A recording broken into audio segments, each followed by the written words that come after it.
did it for 8 years, and I was really good at it. My students were actually 20% higher than the state test because So I would basically, take that, make sure that this my is lesson plans coincided with it, and that's how I taught.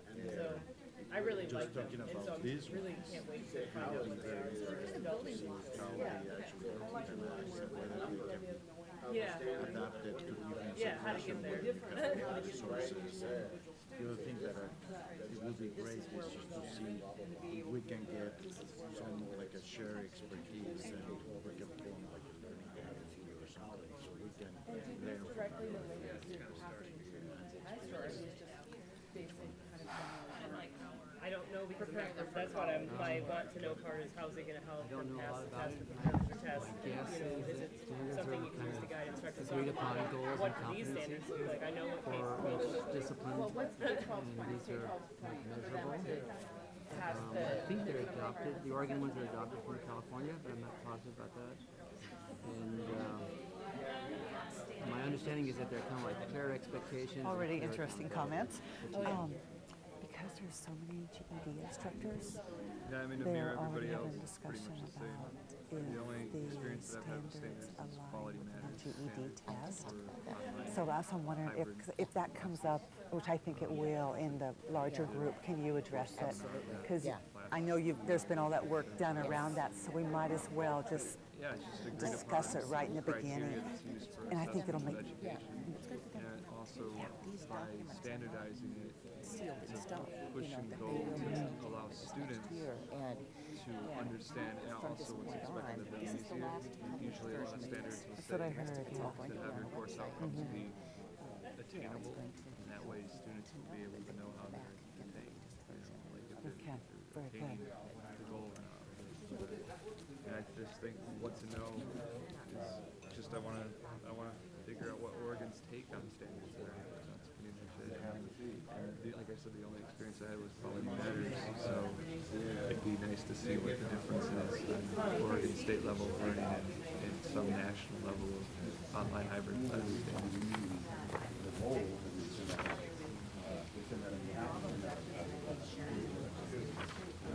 You addressed the second one. Want to talk about that? yeah, I mean, I kind of talked about that a little bit, but yeah, mostly what resources there are and kind of like what you were talking about, having some kind of shared resources, shared knowledge base, practical knowledge about applying them and what works and what doesn't work and that kind of thing. Yeah, just a lot to find out. What do you think, Carl? What do you want to know? Yeah, and then, of course, when let's just assume that we have a bunch of resources that we can tap into, and then we have some communication way so we can basically learn from each other. But I wonder if sometimes the standards makes like cookie cookie. It says, okay, this is the standard. Okay, about one more minute and then we'll come back together. Enough that you depart from the standards, but customize in a way that special situations are handled. Oh, yeah. Not just everybody has to have the same. It always, So that's my concern with going to the extreme in standards that sometimes you not necessarily are responding to the needs. Yeah. I kind of talked about that too. I just think that there's kind of two dimensions to teaching, and one of them is this kind of a measurable stuff that this is addressing. But I think there's a whole other dimension that's unmeasurable. The interaction in the classroom and motivating students. And some of the most important parts of learning are not. You cannot just fill in a bubble and say I've accomplished that. It's something that maybe you're planting a seed and it'll be in fruition a long time down the road when you're not even in the picture anymore. So a little bit of suspicion about only measurable outcomes. Yeah, I think it's the idea of like the bureaucracy of education, like as far as in measuring and goals. I mean, do you make it so much where it's has to be this, And are you missing some? Well, of you the guys are point? good. Wow. That's something that I had wondered when I was. I know, I wish my students Some of could the do it that people at quickly. the Matters workshop that I was taking said the same thing. Or wondering Some the other same groups are thing, still working so on it. It's always a fine line between. Okay, we're going to do a full share out, but we're going to limit it a little bit. So instead of all the comments, if there's one or two particular comments that you would like to have shared from your table, we're going to limit it to just one or two, okay? So whatever seemed to be the most common among everyone or the most interesting, I guess. So table 1, would one of you like to start for us? Anything?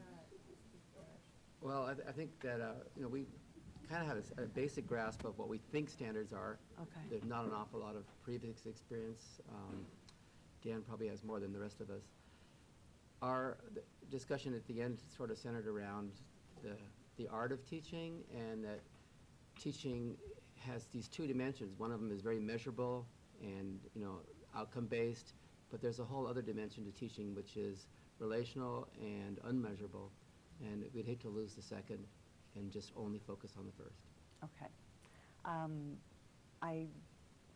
I've found that with the standards, it goes the other way. It actually puts in more communication and relationship. So hopefully that will be true for you too, but we'll see. But that's great. That's a good concern to have. We like that. Table 2, if you don't mind, one or two comments.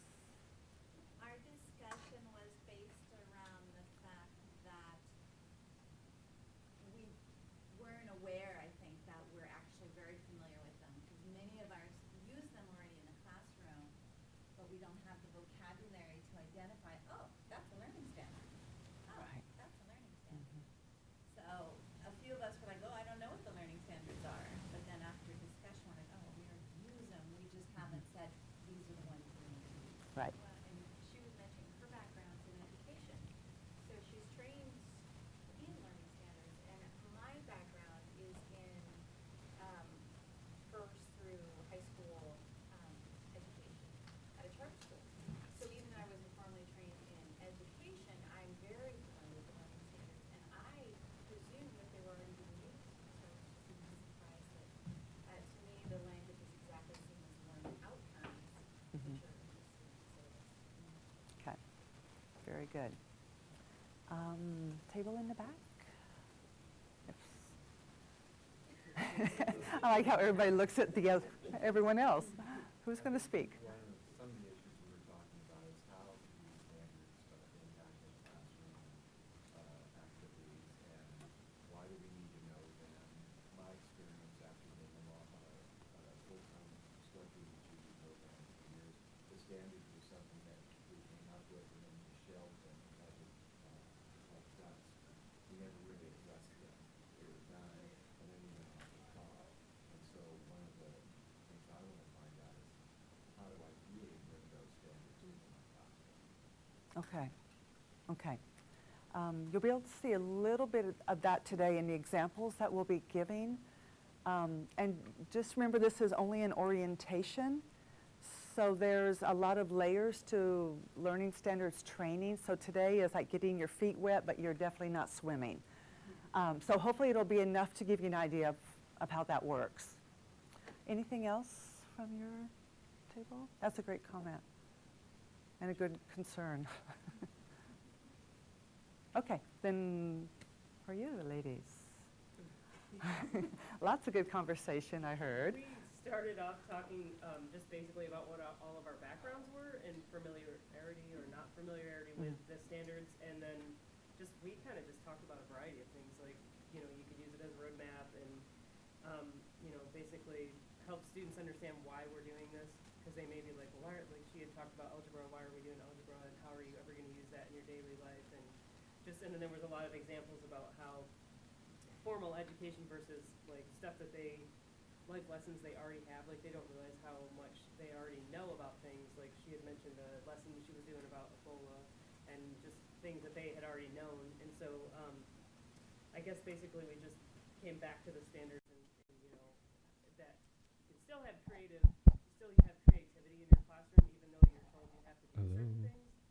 Hear me? But it's me, I really like using them because it helps me kind of have like a map. I really enjoy data because I'm a scientist, so I was a science teacher for many Can you years, hear me? So I Pretty really good? enjoy having that as Pretty a good? kind of a plan Yeah? to follow.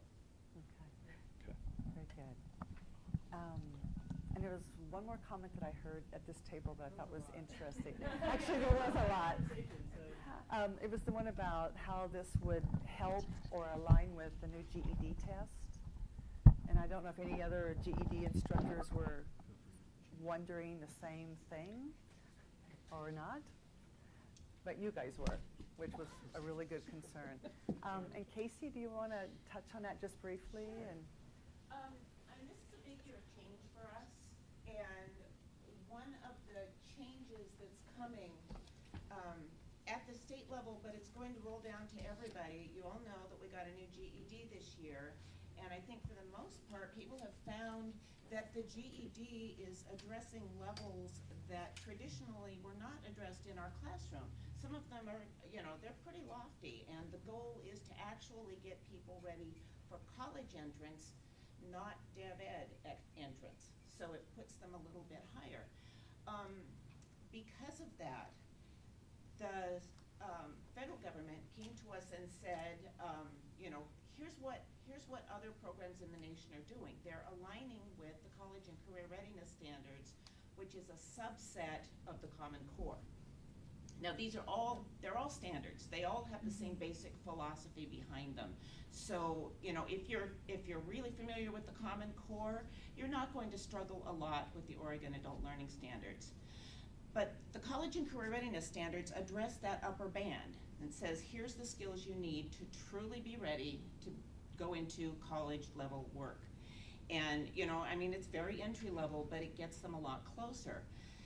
So we contracted with some experts at the federal level, people who have worked a lot with the Common Core and who have worked with most of the states in the United States to align their standards with the College and Career Readiness Standards. So they took our standards and they took the College and Career Readiness Standards and they did a gap analysis to find out where we were on the mark and where we needed a little bit of work.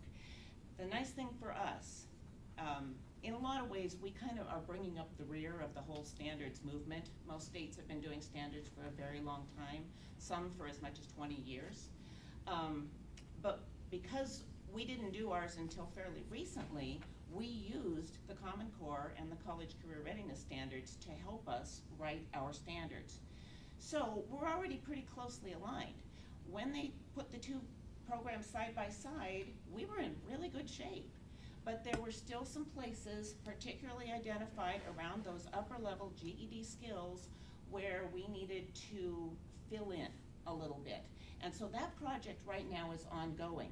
So these books that you have in front of you here, this is the last actual physical publishing of the standards that there's going to be. Over the course of this next year, we've got a team of national experts and a team of Oregon experts who are going to be working on revising our standards and addressing that upper band, places where they felt like we had some gaps. And from here on, we want to make sure that our message is that the standards are an evolving document. It's not set in stone. And while this, having these books is very handy, you will always be able to go to our website and print out a copy if that's something that you want. But they will be under revision on a pretty constant basis, probably from now on. Like any set of good dynamic rules, you have to look back at them and you have to say, is this still working and is this still addressing our students' needs? So that's kind of where we are with that right now. Do you have any questions about that?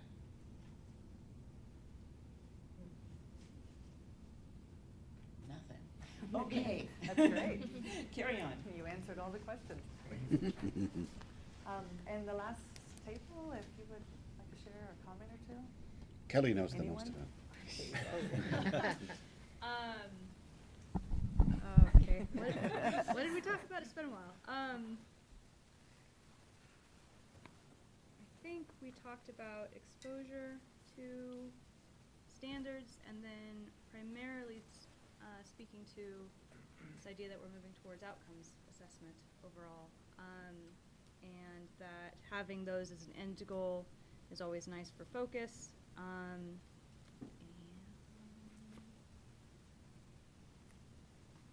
what else we talked about? I'm really sorry. Anybody else I want guess to? a little about our concerns with having that tied to funding, and that sort of how it is in the K through 12 right now, and the importance of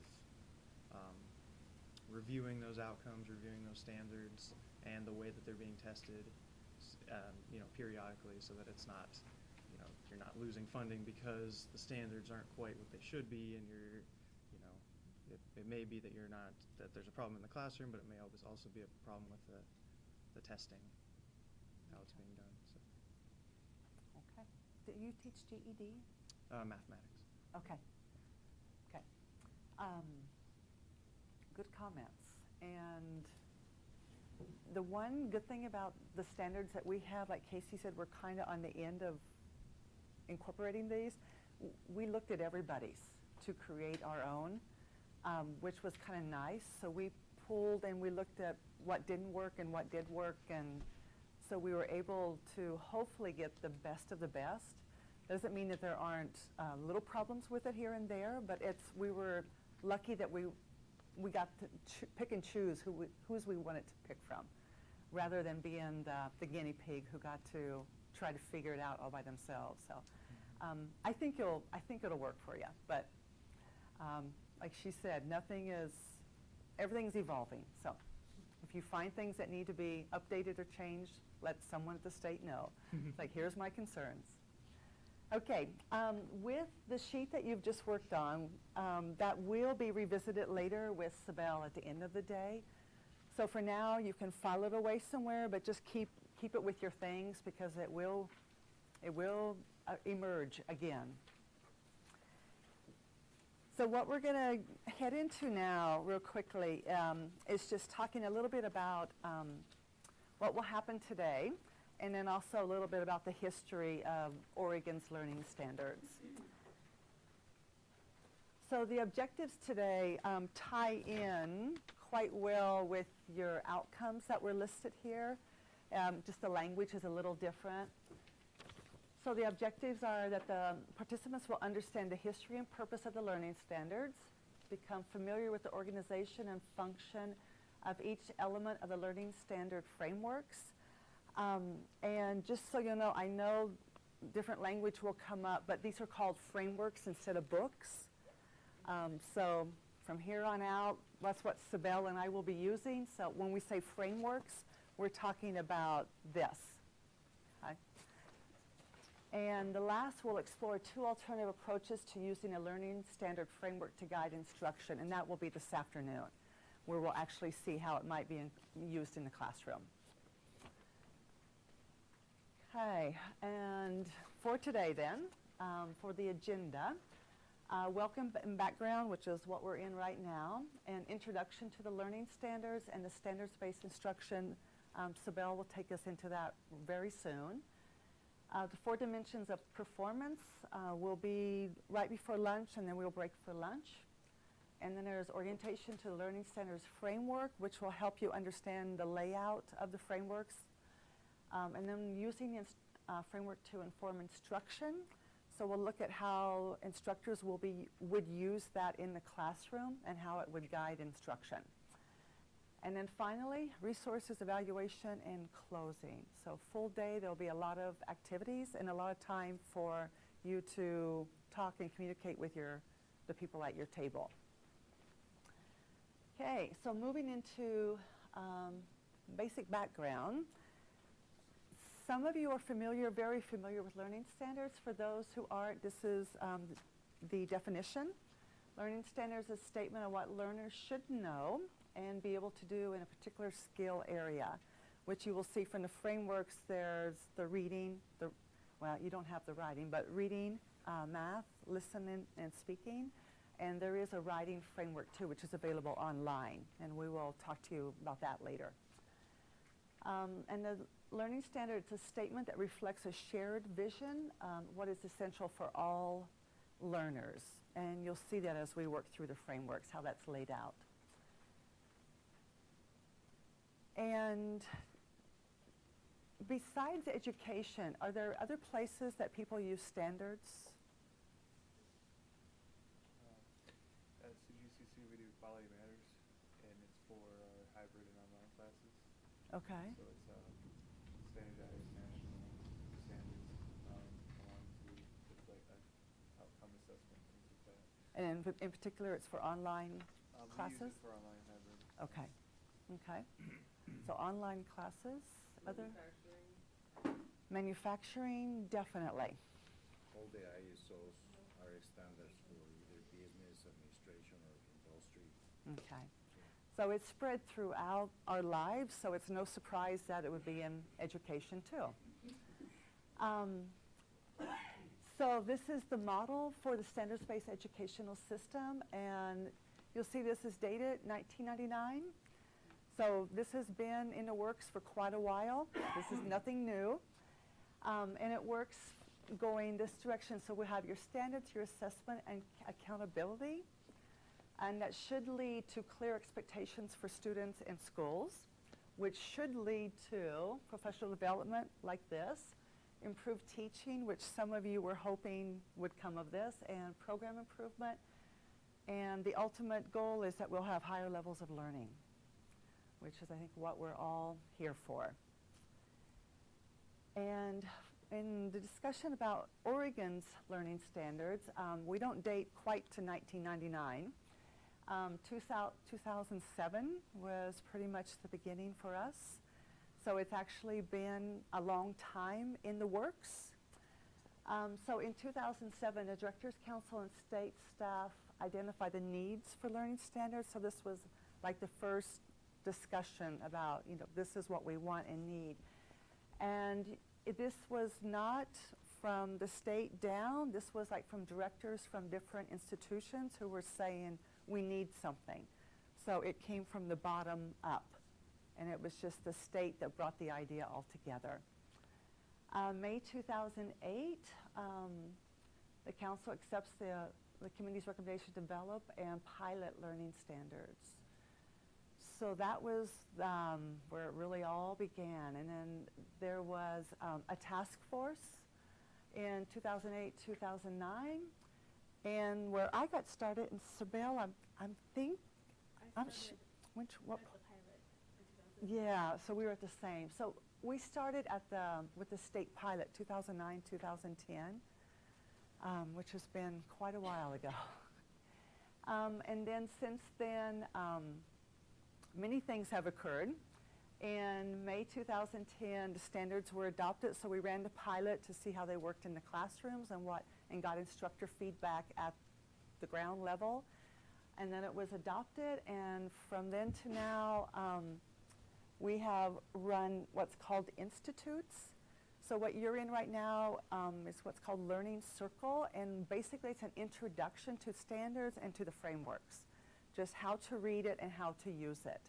If you go to the institutes, which we have for reading, math, listening, speaking, and now writing, it's at a different level, and it really brings a lot of practical skills about using the standards in the classroom. Institutes are great, so at some point if you do have time to do that, it would probably not be till next year, but if you do, it's really, I would recommend it. It's definitely the next level, but it really makes everything come together much better. Some of you, when you leave today, will be right on board, and others still might be feeling like you're in mud. Institutes help clear it out. They're really awesome. And 2013, the writing standard was piloted, so that was last year, and then it was accepted, so we now have officially a writing framework too. And, I forgot this one. The shared vision of the standard, of course, first of all, is to support the students and everyone who helps and works with the students. And it would help meet any goals that they have. There should also be that it articulates a clear continuum of transferable skills. And this, for many of you who work in GED, you probably see a lot of our ESL students. And there is that continuum that we might be starting somebody in a level 1 in the learning standard, you'll get them at level 6. And that's the continuum, that we can take a student from 0 to 8 in some of the frameworks. It also provides a common language and consistent expectations across institutions. And this was one of the issues that came up from directors across the state, that they really wanted students to be able to move from institution to institution, especially in the Portland area. Students flow in and out between Clackamas and Mount Hood and PCC. And the students would be like, oh, we didn't do any of this at PCC, or you guys don't do anything that we did at PCC. So it's nice to have a common core between all of us, so that the students move back and forth. And finally, it provides a basis for statewide professional development and program improvement efforts. So it's, for us, it's really nice as a state that we're able to come together like this for professional development. So we can learn from experts, but also learn from each other. And finally, the next couple of years, the future, we will continue to, we've had a steering committee, which will continue. And they are instructors, and I believe there might be a couple of directors on it, but definitely instructors from across the state who are working on how everything will roll out, and as far as institutes and learning circles. There will also be a support for the development of tools and models to be shared on the Learning Standards website, and we will talk about the website later today. And finally, aligning system-wide and program protocols and procedures with the standards. So ultimately, the hope is that these standards will be visible at all levels throughout the institutions. And if the state would come do a review of an institution, they would be able to see the same standards throughout every institution that they visit. So ultimate goal, which very soon, we only have the next 2 years. And finally, for program professional development, these are what's happening currently. So the learning circles is what you are involved in at the moment. Your directors go to workshops for administrators. There's also regional institutes which are very specific to math or reading or listening, speaking, or writing. So they're more skill focused. And finally, this year we have online mini courses. There's a mini course offered in reading. And so there's a lot of options available for people to continually improve and learn. And I think that's the last one before you, isn't it? Okay.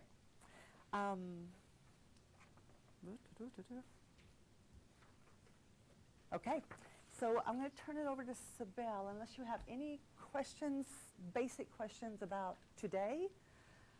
Otherwise, we're going to dig into the books and start, or the framework, sorry, and start exploring them. Okay. Yeah, I think that's yours. Sorry.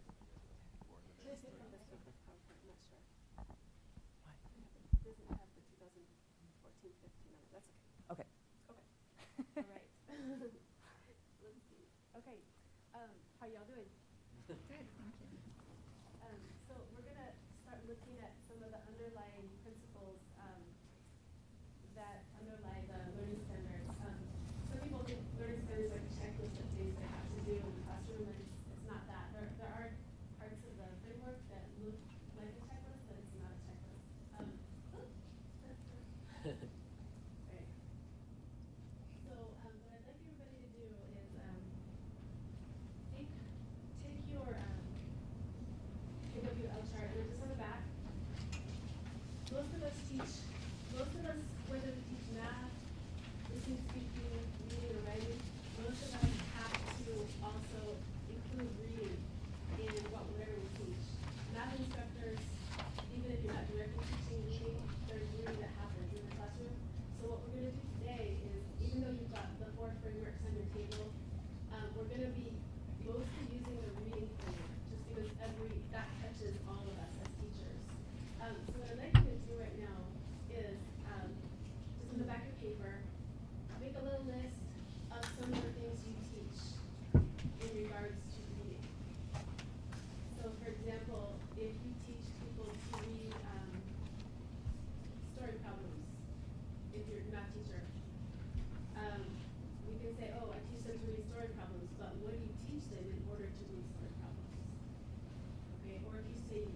learning students schedules.